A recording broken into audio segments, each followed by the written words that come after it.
You're listening to Arsenal Pass, a flesh and blood podcast for players by players.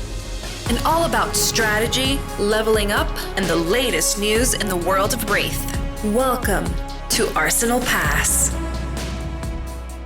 Welcome back, everyone, to episode 41 of Arsenal Pass. I'm Brendan Patrick, joined always by calling champion Hayden Dale. Hayden, how are you doing? Yeah, I'm good, Brendan. How are you? Pretty good. So today's episode is going to be something I'm particularly excited for. We're going to be doing a sort of get to know your host kind of episode. Today is about the man, the myth, the legend, Mr. Hayden Dale. Who is Hayden Dale and what makes him tick? Sure, he plays flesh and blood, and sure, he sometimes goes 3-2 and drops. We all know this, but who really is Hayden? What motivates him? And what are his goals and aspirations? So, before that, Hayden, take me into the news. I feel like you're weak in flesh and blood. Yeah. I'm a bit nervous about this topic, although now I've had a little bit of practice potentially. We may have had a small issue as we started to record this, so we had to start again partway through this. So I have a little bit of a dry run on some questions that Brendan's potentially going to throw my way, and I can be a little bit more succinct, hopefully. But this week in Flesh and Blood, a few days out from Nationals now, less than 48 hours from my Australian National Championships. So just finalising deck list, some matchup plans, just getting comfortable. Did another sort of my last draft last night. Yeah, it's been good. It's been busy. A lot of actually, weirdly, not a lot of games, but a lot of flesh and blood. So whether that's just tweaking matchup plans, discussions, things like that with some of the team. But it's been a good week. Yeah, I'm really excited for Nationals. I'm a bit nervous, but I'm pumped to play and just get into it. How about you? Any flesh and blood this week? Well, we did that Twitter Spaces, which I want to call out because that was awesome. Twitter Spaces is a really cool program where you can host like this collaborative chat on Twitter. You can have multiple hosts, bring people up on stage. There's like hand raising and stuff. Obviously, this technology exists in some other applications as well, but on Twitter, it's just so easy, right? It's right at the top of your feed. You click in, you go in, and yeah, it's a great way to communicate. We had Zach Bunn join us as a co-host in that episode, and Taylor Morrow from the Attack Action podcast hopped on as well, but impromptu. Yeah, because although you say it's easy, that's a relative term, I think. It is easy unless you. So for us, we had a bit of technical issues because I had experienced Twitter Spaces a few times, but only as a listener in other people's chat and other people's rooms. And to start a room is not that straightforward. You have to do it from the application. You can't do it from desktop. And you also have to have 500 followers, which thank God I do, because I wouldn't have been able to start on time. But ultimately, we had to start it from my account, tweet it from Arsenal Pass, and then I think Hayden had to like straight up download the application and everything. Like it was. I got in eventually. Yeah. Apparently, it's in beta. So it is an awesome feature though. Like I was a bit skeptical about doing it. We had a lot more people than I thought jump in as well. We had some really awesome contributions from Arsenal Pass listeners and viewers, as well as some other community members. Like Brendan said, we had Zach, we had Taylor on there. We had a few other people as well jump in with some awesome contributions, and we talked about some Everfest things so far. Icelander cards previewed so far. We talked about the banned and restricted, and just kind of the impact for Flesh and Blood. And yeah, it was just I would do it again. It was a great discussion. I'm looking forward to doing it again because the interaction and the contributions we got were just, I think, they were great. They were really valuable. Mm-hmm. And I'm willing to go out on a limb and say that I think that this kind of communication and platform is future, the future for content creation. Maybe not this is where everything will move, but it's like there definitely will be it'll have a larger kind of market share, and it's just awesome. Like everything about it is just so cool, coming from the kind of content that we do, which is like a podcast and YouTube, which was pre-recorded and obviously uploaded later. Like we can get into this room where we can communicate with our audience in a very curated way where nobody's talking over each other or anything like that, and just have great discussions. And then it's like, how cool is it that Hayden and I are able to do a Twitter Spaces, and then like our co-host is Zach from Team Covenant, Taylor Morrow just hops in as well, and then I saw Session Blood was listening. Like it's awesome. Yeah. I mean, few technical hitches to smooth out, but like you say, it's in beta, but it's I'm sure we'll do more of them. Like the timeliness is really important for us, I think, because our content is generally it's curated, right? Like we're on lead times when we upload this. Even our podcast, which is the shortest lead time because it requires probably the least amount of editing, is still 2 days turnaround. So yeah, I'm actually looking forward to doing another one, and I think we will probably in the next week or so as we head towards Everfest. So it'll be cool. Oh yeah, spoilers is going to be Twitter Spaces galore. Surely. All right, take us into the news, Hayden. Yeah, let's do it. So first thing I want to call out is ProQuest full announcement up on the FabTCG website. So we knew about the ProQuests happening for Season 1. They're up on Event Finder. You can go and check out the closest one to you and what you can get involved with. But as well, LSS have just announced what that kind of structure looks like going forward, because in the past we've had ProQuests at calling events on the Sunday. Every calling event on the Sunday has had a ProQuest. And that format is going to change a little bit. So there's still PTI events on a Sunday. Those are now going to be called battle-hardened events, which, Brendan, you would have heard that term before. Battle-hardened's been used for events before the calling before. So, like sealed events where you go and play against the creators. And it's usually like a warm-up to the calling. But they're now using battle-hardened as the term for the Sunday PTI event. Still a PTI for first place, still gold foil, still foils for top 8. Bigger prize pool. And the PTI that you win on the Sunday can be redeemed at any Pro Tour or World Championship, unlike the ProQuest PTIs, which are for specific events. So if you play a ProQuest for Season 1, that PTI is going to qualify you for the specific Pro Tour one. Season 2 ProQuest for the second Pro Tour, so on and so on. Whereas these calling PTIs can be redeemed for any. So you can bank these, whereas the ProQuest ones you can't stack and bank. And really cool announcement there as well. Just checked this before, is that you can play multiple. So say you go and get yourself a PTI and for the first Pro Tour, and then you want to play more events because there's gold foils and things up for grabs. The PTI does hand down. So if you win an event, you already have a PTI for that ProQuest. It goes down to second. I don't know if it drops further, but they've announced that if first already has a ProQuest win for that season, it'll drop down. So yeah, excited to get in and play some ProQuest. Those do start in 3 weeks' time. So check those out. Happy with the way they executed on the ProQuest inviting. Yeah, the PTI. I don't know if I can call it a PTI, but it's like a weird kind of PTI, right? So it's only applicable to a very specific thing, and then you can you can't just stack tons of them, which I don't even know if it would be beneficial too if it was applying to the first Pro Tour. But yeah, I'm excited. That's cool. Yep, definitely. Sweet. So this weekend is pretty exciting, right? We've got nationals for New Zealand, Australia, and unfortunately they're not streamed. At least Australia is definitely not streamed live. New Zealand, we don't know. Hopefully, I think that watching Flesh and Blood live is one of the best things that you can do outside of being at the event. It's super fun, hang out with your friends on like a call. Yeah, get in the conversation. Watch people play. Like it's a bit of a tragedy that it's not going to be live, but I understand in the context of COVID logistics that it might have been impossible. Yeah, that might be better for you though in the future, actually, if they don't stream events and if you're on coverage. Really, we're going there.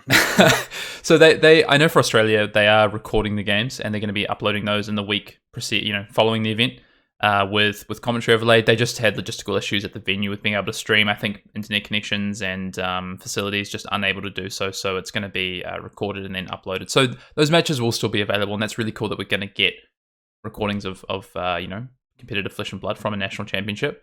But New Zealand, I have asked, and so far it seems that there's not a stream, but there was talk that there might be. So if we find out about one, we'll tweet it out, we'll post about it, and a link to the stream if it does happen.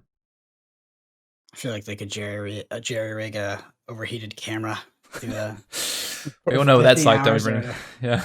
Yeah, I mean, it can be done. So, I mean, that's better than nothing for sure. Can be. Did also want to shout out as well. Singapore was scheduled to have their nationals as well before the end of the season. Unfortunately, couldn't take place. Just I think restrictions and what's happening with Singapore. They just weren't unable to run the event, but they were able to run a PTI event. So they had a Pro Tour, invitation event like you'd have at a calling on a Sunday last weekend. That was won by Abby Fong, who I believe is quite a well-known player in Singapore. Won Road to National, things like that. And winning on Briar, beating Ice Lexi in the finals. And I know there was a couple of Viserai, there was Katsu, there was Lexi's, there was quite a diverse, it was Oldham, there's quite a diverse top 8 for this event. So really cool to see. Congratulations to the winner there. Moving on, our preview card. We've got our preview card going up on Friday the 28th.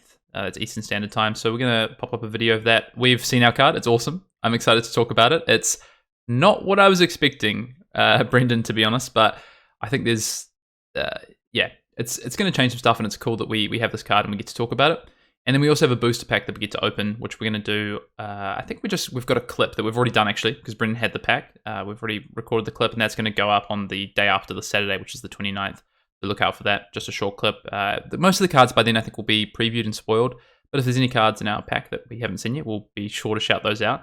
And we'll probably upload that onto Twitter and YouTube Shorts so that people can see. The coolest thing for me, honestly, was the pack. Like, the design, the packaging itself is a big change, and I think it's awesome to see. So it's cool for people to be able to see that as well. And then you get your hands on it a week later, which is fantastic.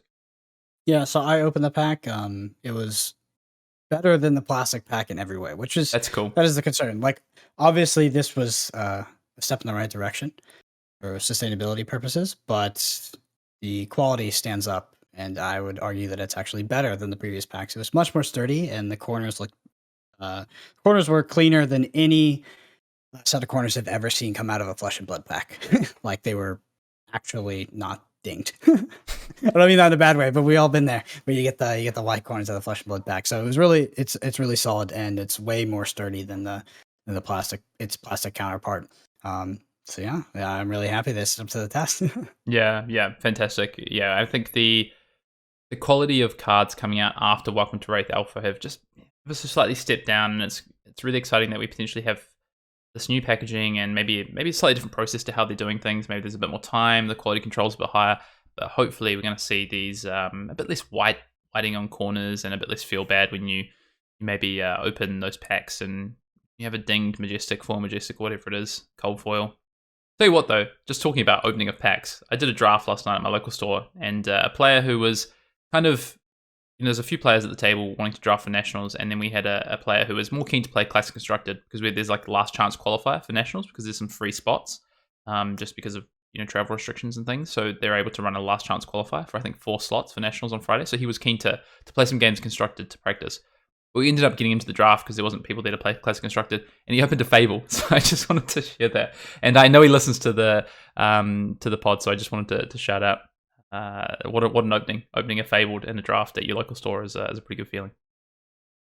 Yep. I don't want to be that guy, but I did actually open my cold foil Fable Heart of Fendal when I was sitting next to James drafting. So yeah, you're right. It's a great feeling. I feel like it feels so funny when I say it that way, but I often forget about that memory, and that was just the craziest experience. Yeah. He was way more excited than I was. He was freaking out.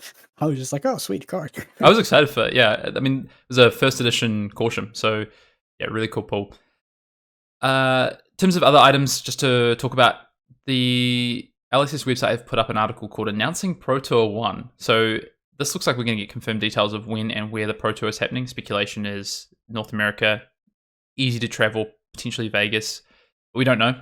I thought maybe by the time we did the pod today, it might have been uploaded, but it still hasn't been uploaded. So probably in the coming days, we're going to find out, details on that first Pro Tour, which is it's really exciting. So keep an eye out for that. YouTube, do just want to shout out YouTube. I want to say a big thank you to everyone who got us to over 3,000 subscribers. We've been kind of, hurtling past that, which has been just awesome. And it was definitely our goal by the end of January and not by the end of December. So thank you to everyone who has hit that subscribe button. We've also been putting up Welcome to Rathe draft videos. I've had a ton of fun doing these. To be honest, I did them because I really wanted to do them. But also, of course, we do have the farewell to Welcome to Rathe events, which was, the catalyst for it. And there's been some really cool sort of responses and replies. So thank you to everyone who's sort of sent some feedback on those. If you do want to check them out, there's a 101 video just detailing Welcome to Rathe draft as an overview, and then there's also hero guides for each of the heroes. I plan to keep these to like 7 or 8 minutes. Some of them have blown out to double that, but there's a lot of information in there and tells you how to draft the archetypes and cards you want to look out for and things like that. And you can also check out up on the Arsenal Pass Patreon, we do have like a pick order guide as well, just a bit of a cheat sheet if you do want to see that. Also on the horizon is a video that I'm particularly excited about. We did a deck tech with T Tebow, where he showcased his Blitz Oldhim deck, and did a standard Arsenal deck Arsenal Pass deck tech on the channel. So it's really cool, and I'm really happy that he was able to join us. This Oldhim deck in the context of the bannings, especially with Dustblade, looks really, really good moving into the next format. Obviously, Everfest makes that very variable, but it's really cool, and I appreciate T so much for coming on. He actually even went further than that and wrote us an extra piece for our Patreon, just kind of going deeper into the matchups and some of the deck choices that he made. But the core deck guide, as well as the deck list, is over on YouTube. So check that out when it goes up and show him some love. Yeah, big shout out to T. It's Ultim looks really well positioned in Blitz as we head forward in terms of, like you say, we don't know what Everfest brings, but the fact that Dustblade has been cut, the changes to Briar, which that Dustblade was a big problem for Oldtime. It feels like you have a hero there that's really well positioned, and we'll see what Everfest does, but could be the deck to pick up and play as you head into sort of early Blitz, and a skirmish surely on the horizon. Yeah. Mm-hmm. With this being our second go around, Hayden, I am a bit famished, but it sounds like you got something cooking for me up on the Barbie over there. What you got? What's the Command and Cookout section looking like? It's the Command and Cookout. Definitely got a question for you. First of all, I do just want to shout out, if you want to get your questions in for the Command and Cookout, you can drop them in the YouTube comments. You can DM them at us. You can tweet them at us. You can email them to arsenalpassfab@gmail.com. We even have our patrons on our Patreon Discord dropping in some questions, and that's where this one comes from. So Travis Fights Dragons asks, or say, his question is, how much of Runeblade's current power level do you guys feel is stemming from the excellent equipment options? Between multiple chess piece options that are great, Grasp of the Arknight, Spellbound Creepers providing good utility and defensive values, it seems like they have a more complete wardrobe of powerful options. That's not to mention Rosetta Thorn as a very pushed weapon. Do you think that other classes simply getting similar equipment weapon options will bridge the gap in a significant way? Now, Brendan, we already answered this question because we recorded this, and unfortunately we lost the file. So just to, I guess, sum up this, I think our thoughts, and maybe I'll start with my thoughts and then you can add on yours, but my sort of general thoughts on this is that, yes, I think that the equipment options that Runeblade has and the weapon options, because don't forget, you've got Galaxy Black, you've got Nebula Blade, you've got Dread Scythe, Rosetta Thorn, of course. There's all these weapon options that you have available, and then you also have these equipment options. So not many heroes in this game have the kind of slew of equipment options that Runeblade has currently. You've got Warrior, which I think is a really good call out, where you've got the Courage of Bladehold, you've got the Braces, you've got the Valiant Dynamo, which is, I think, a pretty underexplored piece of legendary equipment right now, and we could see that stock rise. Steal your thunder there, Brendan. But outside of that, it feels like, you look at a hero like Katsu, outside of Mask of Momentum, how excited are you to play that hero from an equipment standpoint? What sort of power do you feel like you're getting? You have, with Runeblade, you have a setup item in the form of Bloodsheath Skeletor. You have great defensive equipment options, in terms of just the value they add. And then you have these Spellbound Creepers now, which is not only a utility piece, but can actually open up avenues of deck design and gameplay and allow you to craft hands in a bit of a different way. So I do honestly think that is a good point. And I think with Everfest, and we've already sort of seen this with LSS's hints on Twitter, they're dropping little Easter eggs on Twitter that they've said we're getting a class equipment for a class that has not had one at that slot before. So we are going to see some of these, whether that's common, rare, majestic, legendary, don't know. But it looks like we're going to get something. And if it's some things that are similar to Skeletor, these pieces that can be setup orientated, that can drive some really cool gameplay and design and give the deck more options or the class more options, I think that's really going to help some other classes come up. Well, as Hayden said, that was a bit of a summary of our first answer, so I'm just going to have to say agree. Agree on that one. Yeah, for sure. I mean, Runeblade has an incredible arsenal for equipment, and I think that it's a significant contributor to its power level. That being said, a lot of we're basically confirmed that more equipment like that is coming in Everfest, so I think that there's going to be a lot of stocks that will rise. I'm particularly interested in Valiant Dynamo. I think the one-handed weapon archetype for Warrior is yet to be fully explored. Just a quick question for you, because we'll probably talk about this once we have details on Everfest next week. We're gonna know what's coming in the set. Do you think we see reprints in the set? If so, what do you think we see? Just quickly, speculation. Skullcap, Command and Conquer, and potentially Enlightened Strike, at least. Definitely Command and Conquer, I think. Maybe.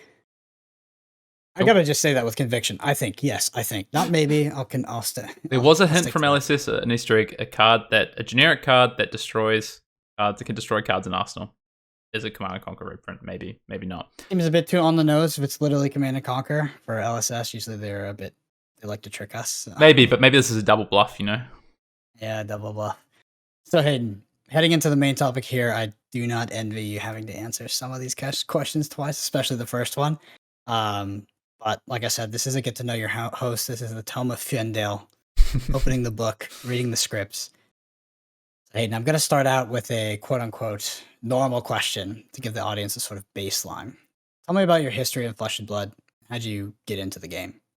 Yeah. So as Brendan said, I think we got through a few questions before we had to re-record. So luckily, I'm not as blindsided by some of these, and I can hopefully succinctly answer some of these a bit better. So in terms of how I came across Flesh and Blood, actually it was at a Magic event. So I was back in New Zealand for a Magic event that I go to yearly with some friends. It's like a bit of a get-together. We do a trip. It's an excuse to get together and play cards, right? We go to these events. They have big prize pools in New Zealand run by a local named Mani who organizes these cash prizes.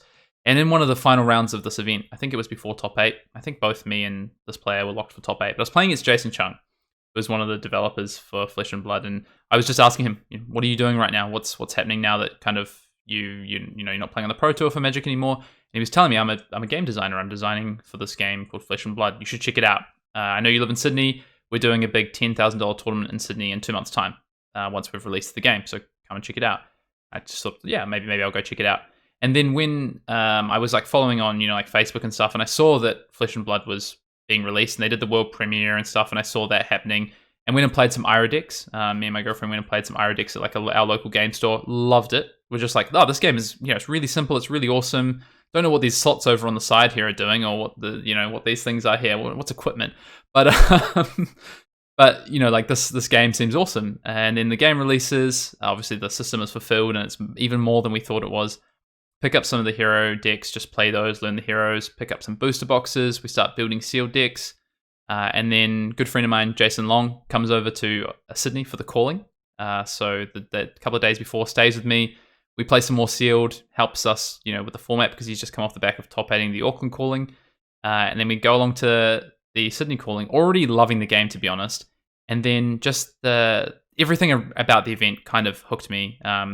James White's impassioned speech before the event started about the game and where his vision for the game is, and the design of this game, the gameplay itself, the people I met there. There were some amazing people there, and some people who are still stalwarts in this community. Kale McCreath, Matt Rogers, Sasha Markovich, Luke Badger. So many names were at this first calling, and that's kind of that was it for me. And I've never really looked back, and of course, there's been a lot of downtime because of COVID and things like that, not actually playing a lot of competitive Flesh and Blood, but that's a big part of what hooked me. And I remember as I was walking out of the hall after the calling, I said goodbye to James White and said thank you for the event, and then I just said I'll see you at Worlds. That was it. What a guy. First question to follow up is why Flesh and Blood? There's so many games out there to choose from. Why have you decided to devote so much time to Fab specifically? Yeah, it's a good question. I played MTG, played Magic for a lot of my sort of, I guess, like teenage years and early 20s. And I enjoyed it. I enjoyed the game. I had really good friends. I have really good friends from playing Magic, and it was a big part of my youth. But I never felt like I could devote myself to the game to be as competitive as maybe I'd want to be, as being a competitive person. But something I think just like clicked with Flesh and Blood. And I don't know if it's like circumstance, just the time in my life. I was in a new city, in a new country, and I didn't have as many friends, as much of a busy social calendar. Had opportunity to devote a bit more time to a hobby, go to game stores, play events, things like that. But I think that's a part of it. But honestly, I think the biggest part is like this game, just something about the design, the way it plays made sense. Seeing James White talk about it, seeing the community that was already starting to develop, even like down to the art. I've never really been into art with card games, but I loved the art for Flesh and Blood. I think all those things just were kind of there. Like, and that's, I never chose like, I'm going to devote myself to Flesh and Blood. I'm going to devote a big chunk of my time and my life to it. It just has happened. It's just happened gradually. whether it be from like playing through making content. It's just happened, and I'm hooked, and I don't see myself, sort of walking away from it anytime soon. That's for sure. So, from a self-actualization perspective, what does Flesh and Blood do for you? Is it simply a medium where you can be creative? Does it satisfy a competitive drive? Or does it provide you with a community and a sense of family that you can't get somewhere else, potentially? Just feel free to elaborate on this one. Yeah, this is a question and a half. I think it's difficult to answer. I think it's all those things you said and more, to be honest.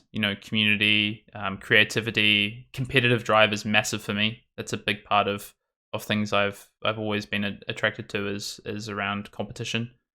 But I think it goes deeper than just that sense of competition. I think being an early adopter is a big piece of what it does for me, or why it's sort of hooked me in. And then that's the ability from there, I think, to be sort of like on the front lines, right? To be creative, like you say, to design decks and play these events that people haven't played before. To now through to creating content, which is something that I never thought I would do, is now actually a big part of what Flesh and Blood gives me, and I guess what I can be involved with in Flesh and Blood. And I think that sort of piece is like I never really thought I'd do it, but just seeing people's enthusiasm for the game and feeling like I have something to share is something that keeps me doing that. And then I just can't go past the competitive side of it. I think it's something that I remember being in that first calling and James White saying like his vision for this game is for there to be a pro tour, for there to be a competitive, schedule for this game, for it to be rivaling the biggest TCGs out there in terms of the competitive sort of, events that they have, the high level of events they have. And I thought, yeah, it's really ambitious, and it's cool that he's that ambitious, but that's never going to happen. It's probably not going to happen, and it is happening, right? It is. What other games have a $1 million prize pool, or for a year of events, and it's something that I think is just that's what Flesh and Blood is giving me is an ability to an outlet my competitive drive, I think. Would you say that Flesh and Blood has transcended just being a game, and that's even potentially a part of your core identity now? Yeah, definitely. And I don't think I've ever stopped to think that before. I don't think I've ever stopped to think, like I said before, I don't think I've been like, this is X amount of time and this is X part of my life that is Flesh and Blood, but it's just taken over. And to be honest, it wasn't slow. With some things you go, slowly it's taken over my life. No, it just was pretty immediate, to be honest, from the first time I played, the first calling I went to then starting to be fortunate enough to make some content, initially writing for the game, and then of course what we do now. It is like it's in my DNA. It's part of who I am. It's a big part of my time spent. It's a big part of my life, and I love that. I enjoy that. If I didn't, I wouldn't be doing it. But yeah, I think it's part of who Hayden Dale is now. Now we get into ones I'm particularly interested in, because I think that these are important questions for a lot of people. They don't really get talked about. And I see a lot of my friends actually struggle with this kind of stuff. How do you deal with the weight of your past success? You were a calling champion. Do you feel the need to represent that legacy in your current competitions? And do you feel like there are expectations or a reputation that you have to live up to? Yes, and also no. I think I've said this before. I think the person who puts the most pressure on me is me. Like, I think that's where most of my pressure and I guess feeling of a need to succeed comes from. It's kind of weird because I think this like title of like calling champion almost to me feels like more of a weight than a privilege to a degree. And because on one hand I go, well, my calling was, it was an early calling. It was a bit softer than the callings we have now, albeit, I had to beat players like Cal McCreath and Matt Rogers and Nick Butcher to get that. But the game has developed so much, and these we're worldwide now, we're global. And so for me, it's like the pressure for me, I think, comes from me wanting to succeed more, to have a second calling title to my name, to have a pro tour to my name.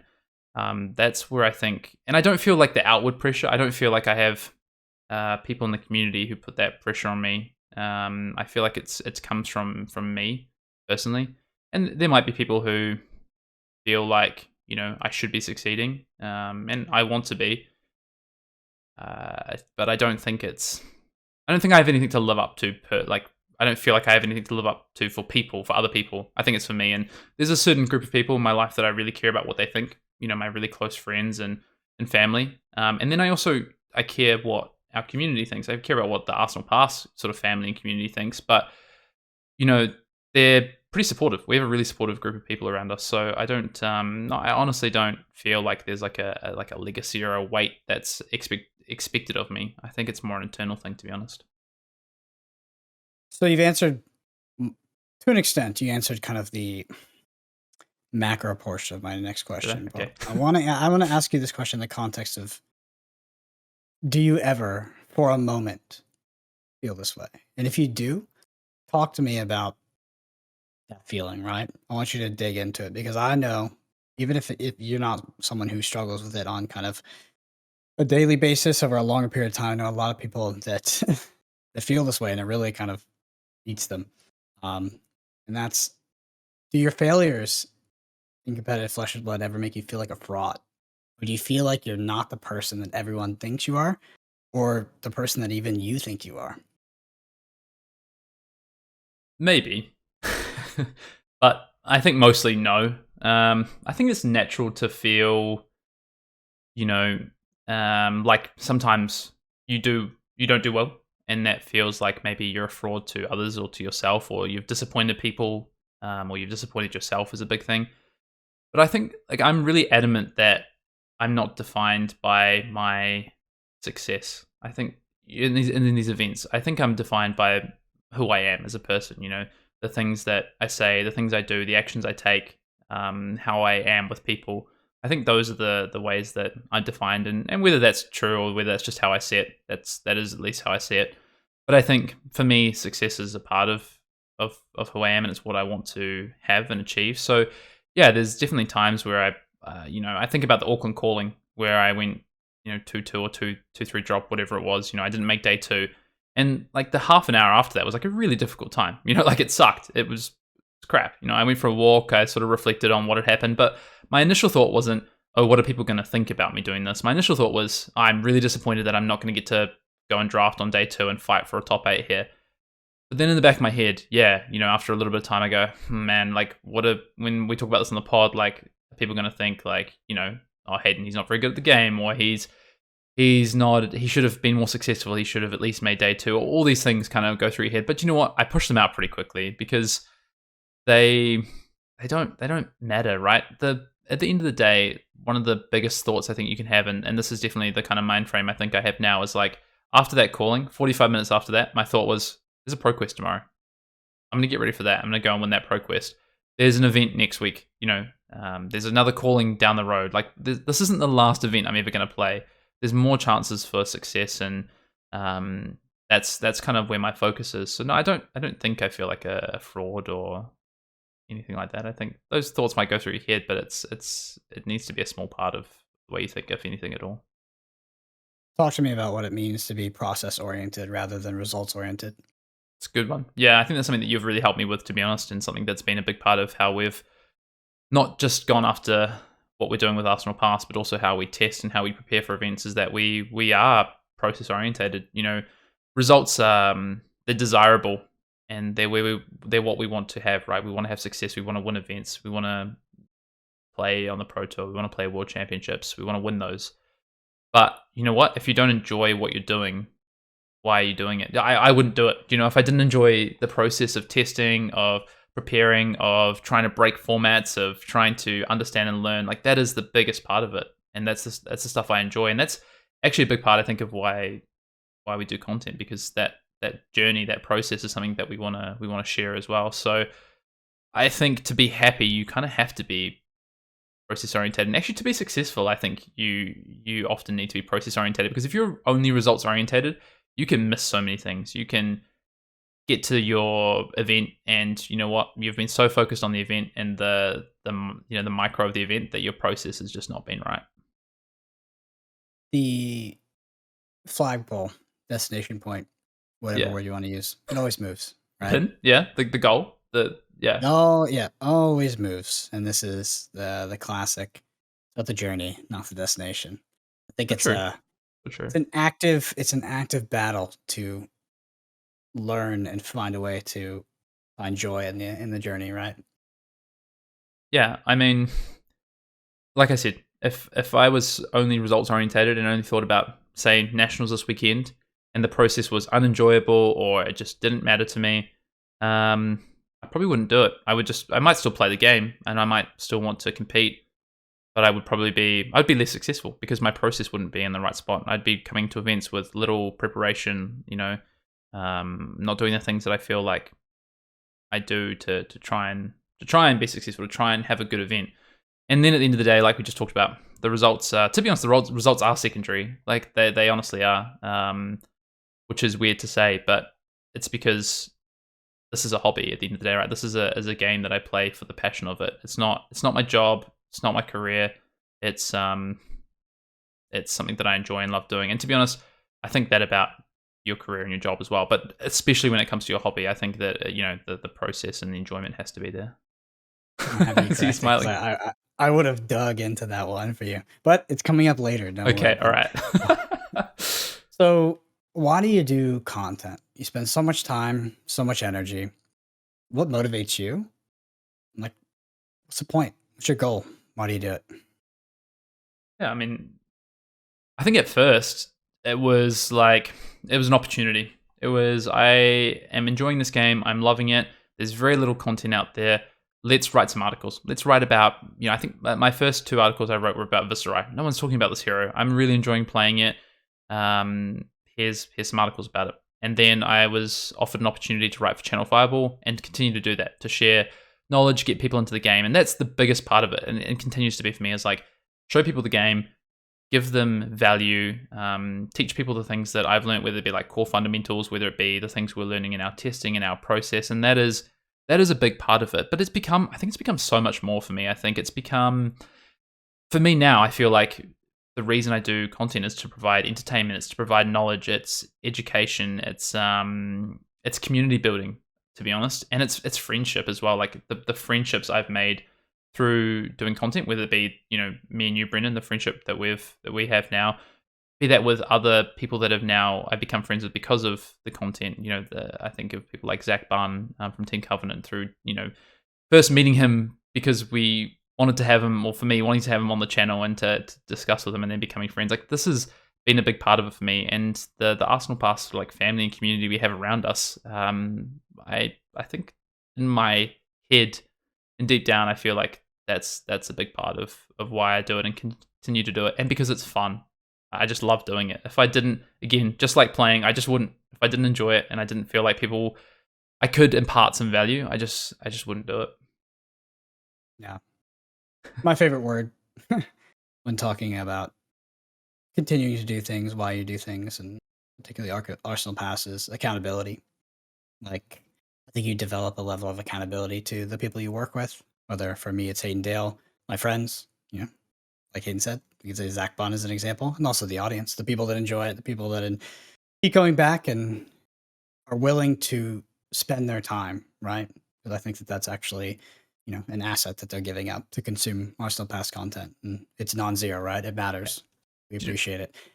So I've just got to say that's so important, because I think I have a real philosophy about the way that we do what we do on Arsenal Pass. And, we've made some updates to the channel and things we want to do recently. And that's through the lens of, we want to make the best content we can, and we want it to be valuable. We want people to be able to take something away. We don't want to make stuff for the sake of making stuff. That's not who we are. We don't do it to earn money. That's not why we do it. It is literally about, in my eyes, it's giving back to our community. Like, that is the biggest part of it. And yeah, Brendan, I think my friendship with you keeps me accountable to a degree. But to be honest, you're a good friend of mine now. And if I couldn't do it anymore, I just turn around and say, Brendan, sorry, I just can't. And I know that you'd be okay with that, because we have that friendship. But the community and our Arsenal Pass viewers and listeners, those people honestly drive me to continue to do it, because I know that they get value out of it. If it comes a day where, I don't feel like people are getting value out of what I do and what I share, because I just, there's people out there doing a better job than me, or, I'm just kind of out of touch with the game because circumstances, then I'd probably give it away. But we're not there. I love it. So you spend a lot of time in the public eye, which I know sounds crazy. Relatively. So, yeah, in flesh and blood, maybe. But it's true, right? Because, you know, through this channel, through anything else you do publicly, flesh and blood, it is Hayden Dale putting himself out there to the masses, the anonymous masses, right? So how do you deal with some people saying not so nice things about you? You know, I'm very lucky. I think personally, I haven't had too much of that. I think with Arsenal Pass, we maybe get it a bit more. When it's truly negative and it's destructive, my approach is ignore it, because it's not helping anyone. It's just doing a disservice to us and to the person making those comments, to be honest. If it's constructive feedback, which we do get, and I'm really appreciative for that feedback, whether that's for me personally for the things that I do and say, or for Arsenal Pass, those things are really helpful and beneficial. And then of course there's a bunch of positive stuff as well. But when it's just purely negative and it's kind of baseless, I just ignore it, because I know that's not the majority of people. That is the minority that say that. And I think for my mental health and for enjoyment, I can't engage with that stuff. Like I said, there's some stuff that's genuinely constructive, and that is very helpful. You know, there's some stuff we've maybe done or said in the past that people haven't reacted well to, and I can understand that. There's certain things. I've had conversations with people where maybe, you know, something we did they didn't think was the right thing, or they had feedback for us, and that's fine. That's really good to have those conversations. But I think when it becomes when it's just not factually based, or people just have these ideas, they're often just not worth engaging with. So yeah, for my sanity, it's ignoring a lot of, and there's not much. Like I say, there's not much of it, but the majority is overwhelmingly helpful and positive and constructive. Do you think that the negative comments that do come are disproportionately magnified compared to their positive counterparts? I was going to throw that question back on you, because I know it's something that we've talked about, right? Like, it's impacted us before. Like, I think especially early on when we were starting to make some changes with Arsenal Pass, we're starting to make some videos. People were, you know, they had things to say. Yeah, it does. I think it does this because, one, you can read through YouTube comments and have 10 really nice comments, and we try and respond to every single comment and question. So, you know, I'm reading these. So we might have 10 nice pieces, and then one can really bring you down, and you think about that piece, right? I know we've talked about this before, like, can linger in your mind. But what actually gets me, to be honest, is when I've made a mistake, or like the quality is not up to my standard, and then someone makes a comment about that, because I think that's a valid comment. And those are the ones that stick in my head. And whether 10, 9 of the 10 people enjoyed it, and then one person didn't because, the cards weren't clear, or the sound was a bit off, or whatever, like, those things stick with me more so. To be honest, if there's just like a purely like hate-driven or negative comment, I think I'm getting better now at just leaving those to the side. You've got to, honestly, you've got to. You have to. That's so true. You have to. You won't be sane if you don't. I don't know. I just gotta say, I don't know how, like, we're in a real niche, right? Like, Flesh and Blood is so small. Like, we have an amazing community around us, and just the wider community of Flesh and Blood is growing, and it's fantastic to see. People on like a larger scale, I don't know how they deal with it, to be honest. But yeah. Yeah, that's like a deeper philosophical question. It is, yeah. Which maybe we shouldn't get into. Is just like, is it the price? Is it the price you pay? Anyway. Yeah, that's weird. So, who is Hayden Dale outside of Flesh and Blood? What are your loves? What are your passions? And what makes Hayden Dale get up in the morning? Wow, so a really short, small question here. Really easy one. Wow.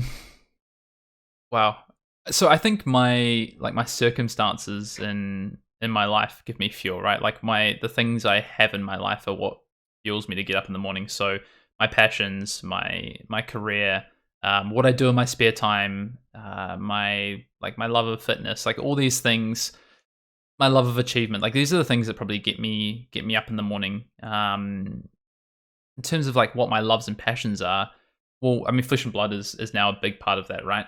Is now a big part of the thing that I often go to bed and then wake up the morning thinking about Flesh and Blood, whether that be for Arsenal Pass, whether that be a deck I'm working on, whether that be an event that's coming up. Nationals has been on my mind a lot this week.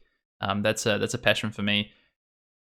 Competition is like a big thing, and I talked about it a little bit earlier, but it is something that really drives me. It's been a constant in my life, whether that be, sports at a younger age, whether that be, even to the point, that in my office, I'm like, all right, what fantasy sport are we playing? I got to win the work league. You know what I mean? Like, it's something that I really enjoy. But honestly, like, it's things like, so a big part of my life has been like dancing, for instance, like those sort of things. Travel, I love to travel, and I look forward to doing more of that in the future. Whether that's hopefully Flesh and Blood related as well. I can roll two things I love into one. I've been very fortunate that me and my partner we've traveled quite a bit. We've made that a goal, sort of in our 20s, to travel and to see the world. If I go a bit deeper, I love stories. I love history. Those things are things that really sit with me and play on my mind a lot. I think I love movies for that reason as well. I love tragedy. I love happiness. I love reading and seeing these kind of stories, and often these stories sit with me for a long time. History is like something that I've been quite interested in from a young age, and this idea that you can have stories that are both real and real, so fact and fiction, things that play into, I think, who I am quite a bit. So, like movies. I do. Do you like books? I do. I like to, like I say, I like stories, whether that comes through, and I'm not too fussy about the medium, but I do enjoy the feeling of reading a book and being in your own world where you decide what the characters look like based on the description. You get to decide when and where you read. I think those are really important things. And often I find that the experience of a book or a story, it can be so influenced by your surroundings. So if it's a rainy day in winter and I'm sat in my room with, the blinds open so I can see out, that can influence how I'm reading the story. If it's a hot summer's day and I'm sitting, on a lake, on the side of a lake, like that can influence how I'm reading a story. So yeah, I do like to read. It's I find it difficult with life and time, but when I can, I usually do it on holiday. I'd say is where I do the most of my reading now, or if it's business related, it's for work, so that's not as fun. What book has had the most impact on you, in your life? That's a great question. I don't know. I honestly don't know. I think there's one book in particular that is my favorite book. I don't know if it's had the biggest impact on me. I'd probably have to rack my brain a little bit deeper. I think I've talked about it before on maybe one of our pods, but The Name of the Wind by Patrick Rothfuss is a book that I remember the first time, and honestly, the biggest impact actually would be the first time I read that story. I was just like blown away, and I just did not want the book to end. And I haven't had that experience with many books before, and I've since reread it, 5-6 times, because I think the way it's written, the story, as I say, the story for me is always so big that it tells. I would go back to so often, and the sequel to that story as well. And I think, to be honest, it probably has had a reasonable impact on me, because it probably reignited my love for stories. I think I read that book maybe 4 or 5 years ago, maybe even 6-7 years ago now. And before then, I had this real lull, like during my time at university, where like reading for me was academic, and I kind of lost that love for reading. So maybe that book has had a big impact just for that reason. Yeah, I really love the conclusion to the Name of the Wind series. That's my favorite part. Waiting with bated breath. That's what it's called. That's what it's called. Yeah. So we'll bring it back, right? What do you do for work? What do I do for work? So I'm a fashion buyer. So basically, I travel around and I buy clothing to put into the retail stores that I work for. I buy menswear products, so fashion products, t-shirts, pants, jackets. As guys, I guess we're reasonably simple. A pair of pants, a t-shirt, and a jacket. We're kind of good, right? So it's not rocket science, but I love it. Like the aspects of traveling that I get to do. I get to do a lot of negotiating and doing deals. So there's a lot of aspects of like winning, of competition in that. There's relationship building. I get to spend a lot of time with different people, meeting new people, going to like trade shows, fashion shows, things like that. So yeah, it's awesome. I've bought I've been a buyer for a while now, so I've been I guess a corporate buyer for different categories. I've bought like food products before. I bought ladies handbags for a while, and now I buy men's fashion, which which I really enjoy. But regardless of the product I buy, I think the travel and the people is like the part that kind of makes it for me, to be honest. Do you love what you do? I guess I kind of already answered that. Yeah, I do. It's it's not something I ever thought I would do. I didn't think I would, be in this job. I didn't really know what this job was when I was younger. I had really like set intentions when I was at university, I think, about what I wanted to do. But I feel really lucky and privileged to have kind of stumbled upon the job that I have and the company I work for. I think like the pursuits of passion is really important, and I stumbled upon this because of that, because I kind of took a leap of faith and moved to a different country, and it's something that I think you've got to do in your life if you have the opportunity to do so. I think you can't turn those things down. So I just feel privileged that I had that opportunity, and then I am where I am now. Yeah, for sure. I mean, definitely echo that. The experience of starting up somewhere totally new. It's just such a formative thing to do. You've done a It's lot of very it, right? uncomfortable. You've lived in different countries and different cities, and it's an experience, right? You're in different places. You don't know people. You take different jobs. You experience different things. You learn new things. Yep, and I think that it's some of the most important things I've done in my life. But I can recall certain experiences that I'll look back on now, and I think about them positively. But I know that I wasn't happy during that time, or I was uncomfortable because I didn't know anybody, or I didn't speak the language very well, or it's not home, right? You've got to rebuild that from not much, and that's tough. But it teaches you a lot. So Hayden, if you found out you had 5 years to live, and I would provide you with the exact amount of money you needed to cover all your basic human needs, such as food, shelter, medical, etc., would you still be working that job for those 5 years? This job, sorry, for those 5 years. These are like proper hardball questions now. I thought when we were at the flesh and blood questions, they were starting to get hard. I'll let the audience know these are the ones that he hasn't answered yet. So that's true. Yeah. So it's taking me a little bit longer, maybe. No, but not because I don't love what I do, but because there's so many things I want to do in my life. And I think the current job I have now, I have there's like a time limit, I think, on how long I want to do it for. I know that there's other things that I want to do. There's experiences I want to have. There's places I want to live. So yeah, I think if I knew I only had 5 years, for instance, then I would just get on with it. As much as I love. That's a fine answer. Yeah, as much as I love what I do, I think I'm like in my late 20s. 30 is like a big marker for me in my life, I think. And if I knew that was an even further marker than I thought it might be, I would probably make some changes. But it's so tough, right? Because no one knows how long they have on this planet. So I think you've got to always make decisions with the idea that you should make the most of what you have. So it's a good philosophical question, but it's tough to answer. Yeah, the old easier said than done on that. Yeah, exactly. One. So what's the goal? What are you working towards professionally? What do you want to achieve? Yeah, wow. It could be it could be a number. You can throw me a number. Number. But I feel like that's not going to sum it up. A number? You mean like what? Like a cash? 5 million. 10 million. Right. No, I don't. 50,000. Yeah, I don't think. I don't think I have a number. You don't have to. It's not a prerequisite, right? I expect it to not be a number. I have a goal in terms of like a job that I want in the near future. What's that? It's like a divisional market manager. So it's beyond a buyer, which I do now. I guess it's training buyers. It's being more strategic in thinking. It's planning based, I guess. It's something that I want to do, but it's not something I want to do for forever. But it's a goal I have, I think, in my current sort of career. Beyond that, I've really had this idea since I was younger and since I think as I've gotten older, this has become more and more prevalent as something that I want to do. And I think it's natural to have this, but to do something where I can have some impact, I guess, whether it be from like a moral or philosophical standpoint for me, I think I have some like fairly strong beliefs around like humanity and forces for good. And I know everyone has these things, right? And everyone has these ideas and wants to be a better person or wants to do better for the people around them.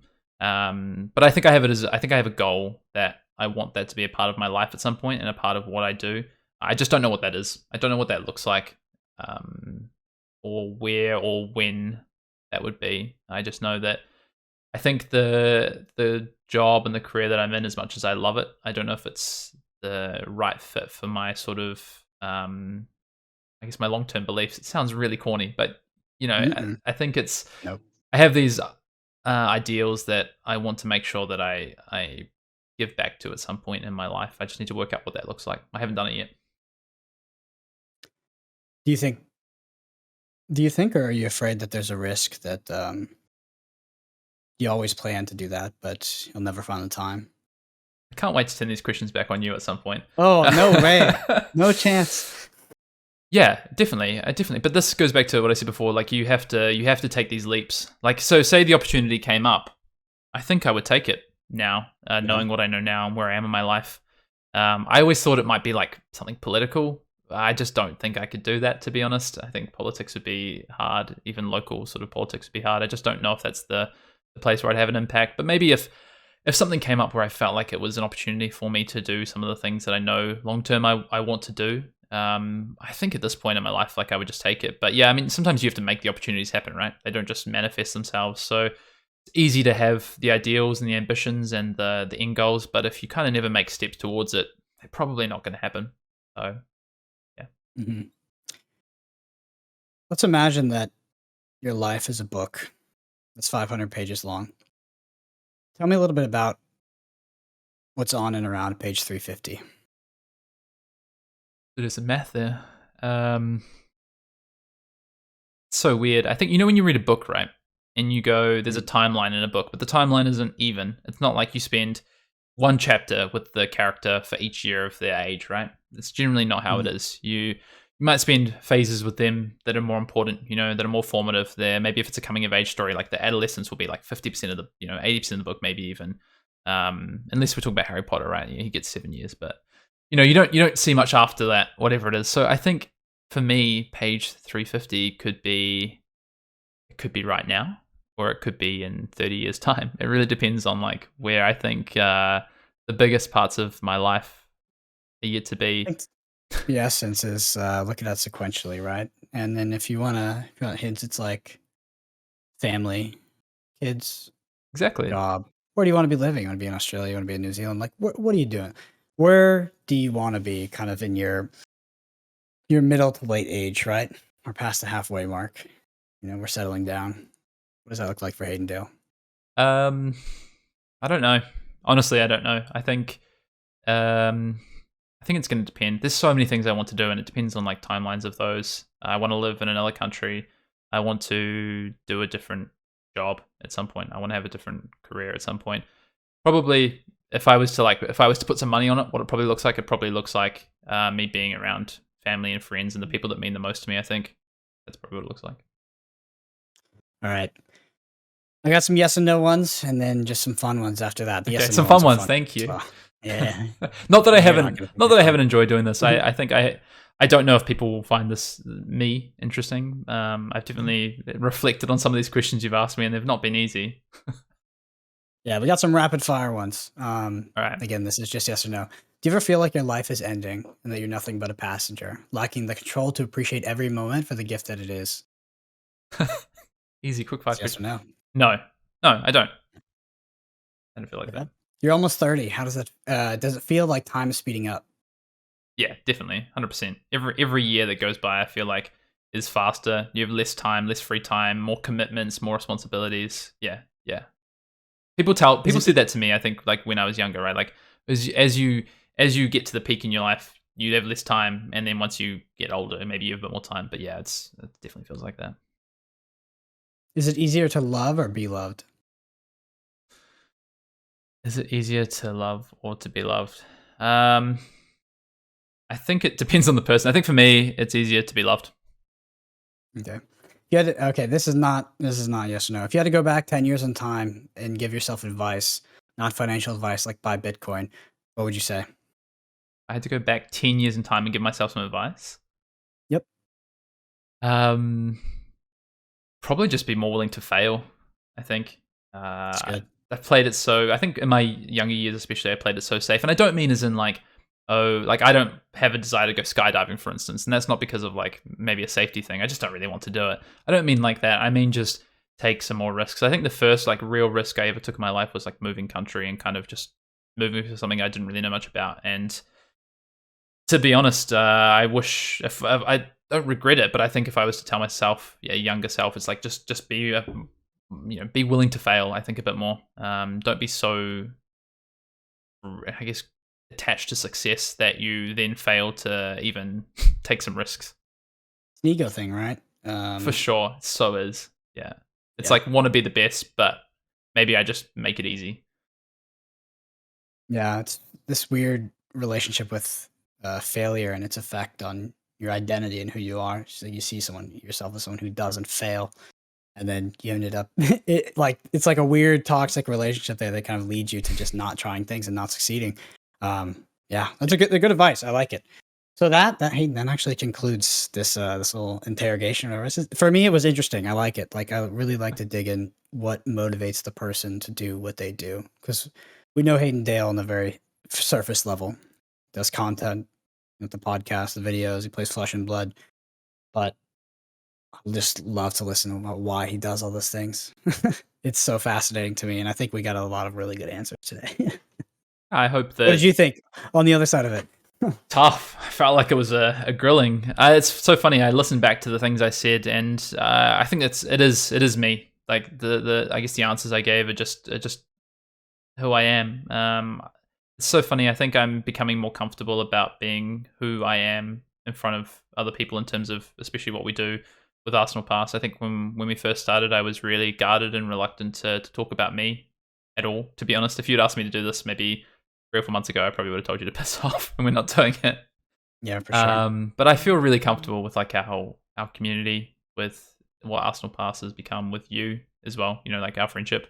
So yeah, I mean, I feel okay to describe some of the things that drive me to make content, to play Flesh and Blood, to want to succeed in the game, even through to some of the things that drive me in life and my professional career and personal. Yeah. Even if it's as petty as just fulfilling your promise to James White that you're going to see him at Worlds. Exactly. Yeah. All right. So closing up here, I just want to shout out the YouTube channel, the Arsenal Pass YouTube channel. We did hit that 3,000 subscribers, that goal that we made not long ago at all. So thank you so much, everybody who subscribed. It helps us out a lot. And like Hayden said, he threw up the Welcome to Rathe draft guides, which are really, honestly, I believe some of the best content that Arsenal Pass has to offer. So go check those out and crush those farewell Welcome to Rathe events that are coming up. And yeah, so if you want to find us on Twitter, I'm located at Brendan APG. Hayden is located at Fiendale. And you should like I used to say, like, we love engaging with people, but now we're be running Twitter Spaces. That is a great reason to follow us. Be queuing those up during spoiler season. It's super fun. If you've never done Twitter Spaces before, try it out. I think you'll like it. It's great. Anyway, Hayden, that concludes this episode. Until next time, see you in the next episode. See you later.